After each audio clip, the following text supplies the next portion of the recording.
بسم اللہ الرحمن الرحیم۔ دوستو، آپ سب کو ناگ ٹی وی 4 پر خوش آمدید۔ دوستو، آج کا پروگرام ہمارا جھوٹ پر ہے۔ وہ آپ کو جیسے جیسے آپ یہ پروگرام سنتے جائیں گے آپ کو پتہ چلتا جائے گا یہ جھوٹ دنیا کے کس حصے پہ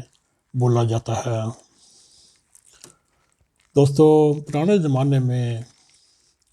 مسلمان، خاص طور پر عرب تاریخ دان، چاہے وہ یونانی ہوں چاہے وہ عربی ہوں، وہ سچائی بیان کرنے میں ماہر تھے۔ اور اگر آپ کو تاریخ کا مطالعہ کریں تو آپ کو جو حوالہ جات ملتے ہیں ان میں نہ صرف مصنف کا نام بلکہ اس کے باپ اور دادا کا نام بھی ملتے ہیں۔ لیکن تمام اخلاقی قدروں کی طرح بعض لوگ اب اس میدان میں بھی گمراہ ہو چکے ہیں اور مرتے وقت یا اپنے آبیتی لکھتے وقت جھوٹ بولنے میں فخر محسوس کرتے ہیں۔ دوستو، یہ اس دیش کی کہانی ہو رہی ہے۔ یہ ایک نہایتی پاکستان کے مایا نال سپوت نے یہ لکھی۔ وہ اس طرح بیان کرتے ہیں: جھوٹ اور غلط حرکت بھی معیوب سمجھی جاتی ہے، مگر آج کا چاہے وہ ٹویٹر ہو، چاہے فیس بک ہو، چاہے یوٹیوب ہو، چاہے میسنجر ہو، چاہے وائبر ہو، چاہے ٹیلی گرام ہو، وہ اس طرح ہم یہ دیکھتے ہیں یوٹیوب پر ایک جاہل مطلق لوہار نے مجھے اور میرے اعلیٰ تعلیم یافتہ PhD پاس سائنسدانوں کو ایٹم بم بنانا سکھایا۔ دوستو، اگر آپ کو بھی موقع ملے یہ مزیدار ٹیوب آپ کو یوٹیوب پر دستیاب ہوگی اور آپ سن کر حیران ہوں گے۔ اگر پاکستان کے یہ لوہار ہنرمند تھے اور پھر وہ پاکستان بننے کے بعد ہی کیوں نہ اس پروجیکٹ پر کام شروع کیا، اور جب 1947 یا 48 اس کے بعد 65 اور 71 میں جب انڈیا کے خلاف جنگیں ہوئیں، ان لوہاروں نے پاکستان کو کیوں نہ ٹینک بنا کر دیے، کیوں نہ ہتھیار بنا کر دیے، کیونکہ وہ ہتھیاروں کے صرف یہی نقصہ جانتے تھے جس سے ایٹم بم بنایا جائے گا، اور ان لوہاروں نے ایٹم بم بنا کے آپ کو دکھا دیا۔ اور جس نے یہ کالم لکھا ہے اور اس نے لعنت اللہ من الکاذبین کا حوالہ دیتے ہوئے یہ کہا، جھوٹوں پر اللہ تعالیٰ کی بڑی سخت لعنت ہے۔ اور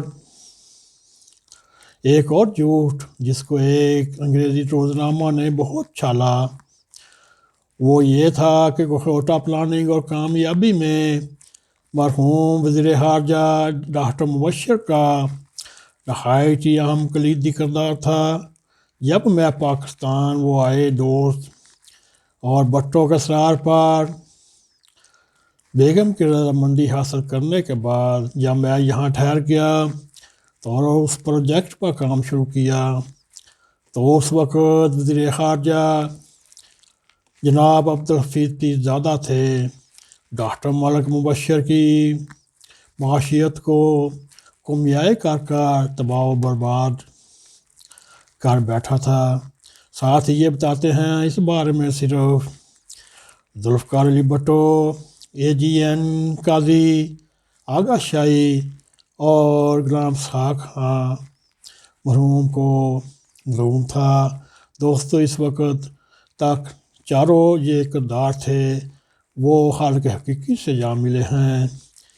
اور صرف جنرل ضیاء کو یہ بتایا گیا تھا کہ نیوکلیئر پر کچھ کام شروع کیا ہے، ڈاکٹر صاحب کو 2-3 سول انجینئر دے دیں تاکہ وہ ان عمارتوں کی نقشہ نویسی کے بعد مکمل کر سکیں۔ تو پھر وہ ایٹمی سائنسدان صاحب فرماتے ہیں انہوں نے اخبار کے ایڈیٹر کو خط لکھا، یہ آپ نے کیسی غلط خبر تھی۔ اور دوستو ساتھ ہی وہ کہتے ہیں دیکھیے قول و فعل میں فرق تو منافقت کہا جاتا ہے، اور جھوٹ بولنے پر اللہ تعالیٰ نے اپنے کلام مجید میں لعنت بھیجی ہوئی ہے، جس پر اللہ تعالیٰ لعنت بھیج کر اس کا مقام جہنم ہے، اور جہنم کا عذاب بہت سخت اور تکلیف دہ ہے، اور لوگوں کو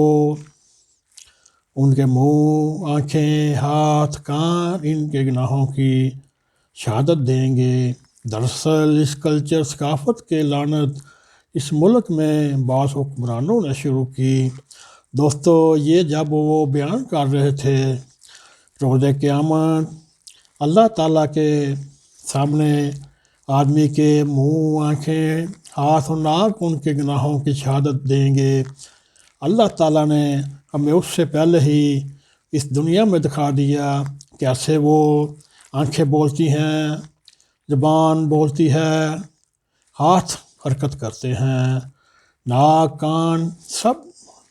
کرتے ہیں۔ دوستو اگر آپ ایک اسمارٹ فون پر یہ ایک ویڈیو مکمل کر لیں، یہی سمجھیں اللہ تعالیٰ آپ کو یہ دکھا رہا ہے، آپ جو دیکھ رہے ہیں، بول رہے ہیں، جیسے میں بول رہا ہوں، یہ میری ریکارڈنگ کے بعد یہ میرے خلاف ایک ثبوت بن جائے گا، کیونکہ میں خود دیکھ رہا ہوں، میری زبان ہل رہی ہے، ہونٹوں سے میں بول رہا ہوں، آنکھیں میری دیکھ رہی ہیں۔ تو یہ اللہ تعالیٰ نے روز آخرت کا بھی ایک سین اس وقت پورے عالم اسلام بلکہ پوری دنیا میں اپنی صداقت کا نشان چھوڑتے ہوئے یہ تکنیک جو ہے وہ دکھا دی۔ اور ہم جانتے ہیں جیسے جیسے اس دنیا کا ٹائم آگے چلتا جائے گا، اس سے بہتر تو بہتر تکنیک آتی جائے گی۔ اور ساتھ یہ فرماتے ہیں یہ سیاسی شعبہ بعض حکمران بنے تو انہوں نے جھوٹے وعدے کر کے وہاں کو نہ صرف دھوکہ دیا بلکہ ان کو بھی جھوٹ بولنے کا عادی بنا دیا۔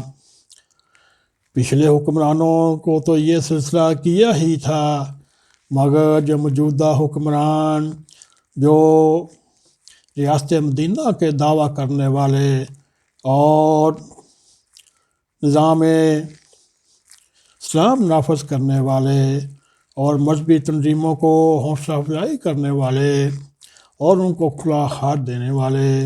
موجودہ نااہل حکمرانوں نے اس کو عروج پر پہنچا دیا۔ دوستو وہ لکھتے ہیں میں ان باتوں کا کیا ڈراؤں، کسی سے درخواست کروں گا تو وہ میری مدد کرے اور ان نااہل حکمرانوں کو ان کے وعدے یاد کرائے۔ دوستو آگے وہ مزید فرماتے ہیں اگر دینی جماعتیں عوام کو سچ بولنے اور ایمانداری کی ترغیب دیتی رہتی تو ملک میں یقیناً جھوٹے نہ ہوتے، مگر وہ بھی سیاستدانوں کی طرح وہ بھی اس کھیل میں لگ گیا، اور نتیجہ یہ نکلا علماء کرام، مفتیان اور اماموں کی طرح وہ بھی پوری قوم کی طرح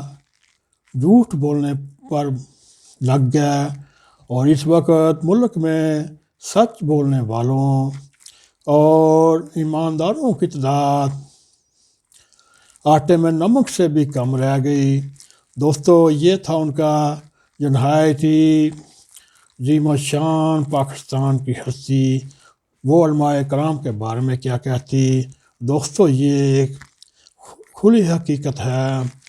اگر قوم جھوٹ بولتی ہے وہ اپنے علماء کرام کو، مفتیان کو، اور جن کے پیچھے وہ نمازیں پڑھتے ہیں یا جن کے پیچھے ہڑتالیں کرتے ہیں، جلوس نکالتے ہیں اور یا رسول اللہ کے نعرے مارتے ہیں، ان میں ذرا بھی یہ شرم نہیں آتی، نام ہو یا رسول اللہ کے لیتے ہیں، مگر وہ اسپیکروں پر، جلسوں میں اور ہر قسم کے فنکشن میں سب جھوٹ بولنے میں ایک ان کا مقابلہ ہوتا ہے۔ پھر وہ دیکھتے ہیں کون سب سے بہتر جھوٹ بول سکتا ہے، ساتھ ہی یہ کہتے ہیں اللہ تعالیٰ ہماری دعا نہیں سنتا، اور اس نے پہلے ہی انتباہ کر دیا تھا جب عوام گناہ کریں گے اور بد کردار ہوں گے ان پر جابر حکمران مسلط کیے جائیں گے۔ دوستو اس وقت نہ علماء کرام کی، نہ مفتیان کی، نہ ان مولویوں کی، نہ ہی نیک لوگوں کی دعائیں قبول ہوں گی جب تک وہ اپنے آپ کو خدا کے حضور ہاتھ باندھ کر پیش کریں اور کہیں یا اللہ ہم جھوٹ نہیں بولیں گے اور وقت کے امام کو پچھاڑیں گے۔ اس وقت اگر پاکستان بلکہ پوری دنیا کی وہی عافیت ہے، اگر وہ وقت امام کو پچھاڑیں اور ان کے پیچھے چلنے کے لیے کوشش کریں، یہ اس کے علاوہ سب باقی دھوکہ بازی ہے۔ کسی نے خلافت مدینہ کا نظام نافذ نہیں کرنا، جیسے 77 میں نظام مصطفیٰ کا نعرہ لگا، اسی طرح نعرے لگاتے لگاتے 2021 آ گیا، اور اسی طرح وہ دنیا میں ذلیل و خوار ہو رہے ہیں۔ دوستو آپ بھی اپنے جاننے والوں کو یا دیکھنے والوں کو یہ تلقین کریں، ہمیشہ سچ بولیں اور سچ کا بول بالا ہوتا ہے۔ اگر آپ جھوٹ بولیں گے تو اس میں ترین اللہ تعالیٰ نے قرآن پاک میں لکھا ہے لعنت اللہ من الکاذبین۔ اور اس کے ساتھ ہی اگر ہماری آپ کو یہ ویڈیو پسند آئے، اس کو لائک بھی کریں، اس کو شیئر بھی کریں، اور کمنٹ سیکشن میں جا کے اظہار خیال کرتے ہوئے ہمیں سبسکرائب کریں۔ دوستو جانے سے پیشتر